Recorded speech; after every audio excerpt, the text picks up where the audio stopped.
Saludos, mi nombre es Joan Alexander Vizcaíno Ramírez, integrante del grupo número 6. Le estaré explicando sobre la unidad 5, Antropología Médica. La antropología médica es el estudio biocultural comparativo de las enfermedades, los problemas de salud y los sistemas de atención a la salud. Los antropólogos médicos examinan cuestiones sobre las enfermedades y condiciones de salud que afectan las poblaciones particulares y por qué y cómo los padecimientos se construyen socialmente, diagnostican, gestionan, gestionan y tratan sobre los determinantes de la sociedad. La antropología médica es un área de la antropología social y cultural que se encarga del estudio de la salud y las enfermedades, como el planteamiento, como el planteamiento de ambas en diferentes culturas y diferentes tipos de sociedades.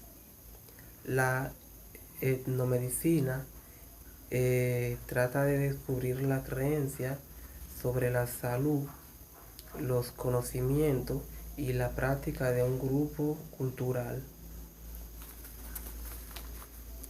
El análisis de situación de la salud es una herramienta que busca transformar la complejidad y lo determinante y condicionamiento de la salud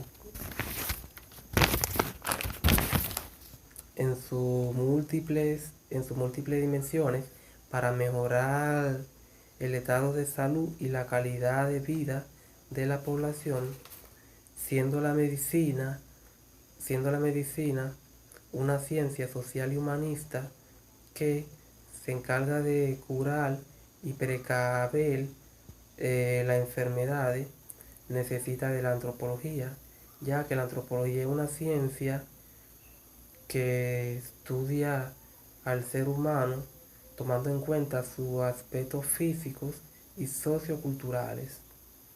Hasta aquí mi exposición. Gracias. Buenas tardes, mi nombre es Whitney, yo pertenezco al grupo número 6.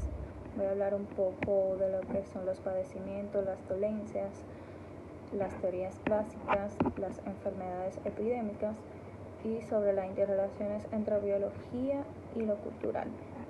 Bien, cuando hablamos de padecimiento, nos referimos a esto como una sensación de dolor físico, moral o una angustia que las personas o animales pueden experimentar provocadas por causas naturales o humanas. El padecimiento siempre será negativo y puede estar muy relacionado a las enfermedades. Las dolencias se refiere a acontecimientos que las personas perciben como una amenaza a su salud y que esto continúa mientras la persona permanezca con esta percepción, o puede ser un dolor causado por alguna enfermedad o padecimiento. Bien, hablaremos un poco de la interrelación entre la biología y la cultura. La humanidad no puede ser desvinculada de su propia biología, pero tampoco está encadenada a ella. Tanto la biología como la cultura dan forma al humano, pues coexisten, se interrelacionan, se funden y retroalimentan en el ser humano de manera indisoluble. La sociedad-cultura es el medio ambiente del individuo y en consecuencia lo afecta y es afectado por él mismo. Las diferencias que se dan en el ambiente sociocultural de un individuo pueden derivar tanto en modificaciones de la biología, del cerebro y del cuerpo como en el mismo comportamiento. Incluso las necesidades básicas de comer, dormir y del sexo pueden ser modificadas por el control de la conciencia y el entorno sociocultural. Sin embargo, Por ejemplo, el deseo sexual puede ser anulado, transformado o aumentado por los acontecimientos de la vida, es decir, a nivel de la psicocultura e histórico. Pero los seres humanos no son tabulas rasas culturales y por lo tanto pueden definirse como simples reflejos de las circunstancias socioculturales e históricas, pues es evidente que la vida sociocultural humana está relacionada con la biología humana. Los condicionantes del comportamiento son interactivos y ontogénicas. No puede estudiarse un comportamiento puro, ya que biológicamente está determinado y no contaminado por la cultura. Por ejemplo, un infante humano solo puede desarrollarse en un medio ambiente el cual incluye el factor sociocultural e histórico desde el primer momento de su nacimiento. Los bebés se interrelacionan con quienes lo cuidan, lo atienden, lo visten, lo alimentan, les hablan, les enseñan, les dan cariño. Para una comprensión plena de la condición humana exige una comprensión integral de las relaciones entre lo biológico y de lo sociocultural, en la que ninguno de los componentes o aspectos obtenga supremacia ontológica sobre el otro, sino en la que se les considera esferas relacionadas de modo dialecto, un modo que distinga epistemológicamente entre niveles de explicación referidos al individuo. La segunda teoría es la teoría de dimensiones de la representación social. Esta teoría tiene 3 puntos, que el primero es la información, que son los conocimientos que un individuo posee acerca de un determinado fenómeno de la naturaleza social. El segundo es el campo de la representación. Es la jerarquía que se hace del contenido de una representación, encontrándose variación intra e intragrupal. También está la actitud, que se refiere al aspecto emocional de la representación, al posicionamiento favorable o desfavorable del sujeto hacia la misma. Tenemos la teoría número 3, que esta teoría es la teoría dinámica de la representación social. Esta abarca 2 puntos muy importantes. El primero es la objetivación. Esta traslada la ciencia al dominio del ser, representa cómo los elementos de la ciencia se articulan en una realidad social. El otro punto es el anclaje. Este hace una relación funcional a la representación en un grupo social, modela las relaciones sociales y el modo de expresarse. La última teoría es la teoría de determinación de una representación social. Esta teoría le permite al sujeto desarrollarse de un modo sistematizado, un pensamiento natural en torno a un fenómeno, además de proveerse de un modo de responder socialmente ante cualquier situación. Hablaremos ahora de las enfermedades epidémicas. Cuando hablamos de enfermedades epidémicas, nos referimos a enfermedades que pueden ser contagiosas o pueden ser propagadas de manera rápida en una población, afectando a un gran grupo de personas. Si el brote o enfermedad afecta a regiones geográficas, puede llamarse pandemia, como nos está pasando actualmente con lo que es el COVID-19.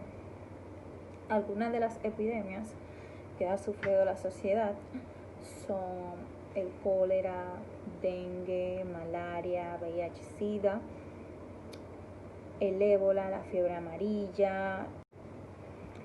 Entre las teorías básicas podemos encontrar 4 tipos de teorías. La primera es la teoría de condiciones de emergencia de la representación social. En esta se pueden destacar 3 puntos. El primer punto es la disposición de la información, que no es más que la cantidad de información que podemos tener sobre los fenómenos. El segundo punto es la focalización, que se refiere a lo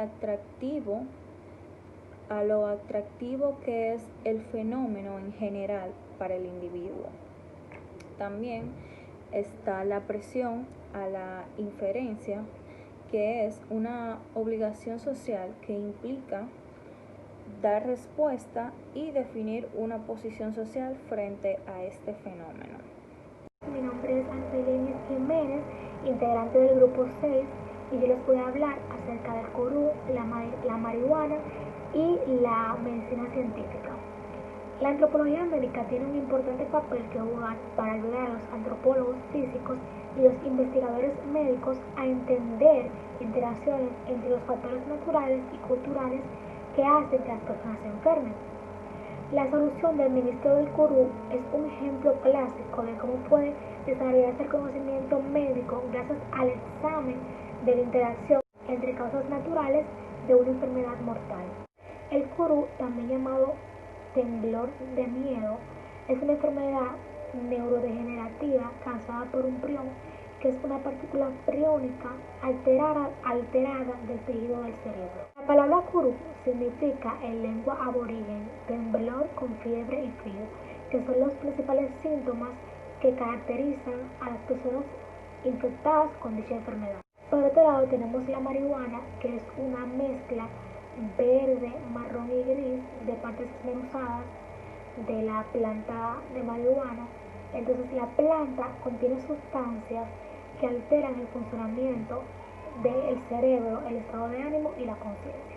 Es mucho reconocido desde hace mucho tiempo que el estado de ánimo, las expectativas y la personalidad de los consumidores de droga influyen en su reacción a los psicoactivos, que son sustancias que producen alteraciones en el estado mental, tanto como la química específica de las drogas mismas. Se han realizado estudios transculturales sobre el uso de la marihuana, interesados en examinar cuáles efectos estos traen a largo plazo en la salud. Se tomó como lugar de estudio a Jamaica. Cabe destacar que en este lugar la marihuana es ilegal, pero es uno de los lugares del hemisferio occidental donde más se consume la sustancia.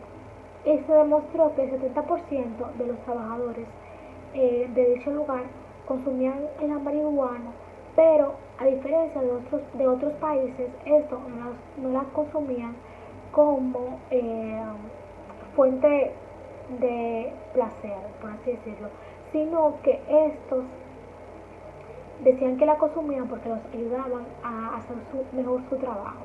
Un ejemplo de esto fueron los agricultores, que se comprobó que luego del consumo hacían mejor su trabajo. Podemos definir medicina científica como la medicina basada en los conocimientos teóricos del hombre, tanto en su enfermar como en las peculiaridades del organismo sano y enfermo.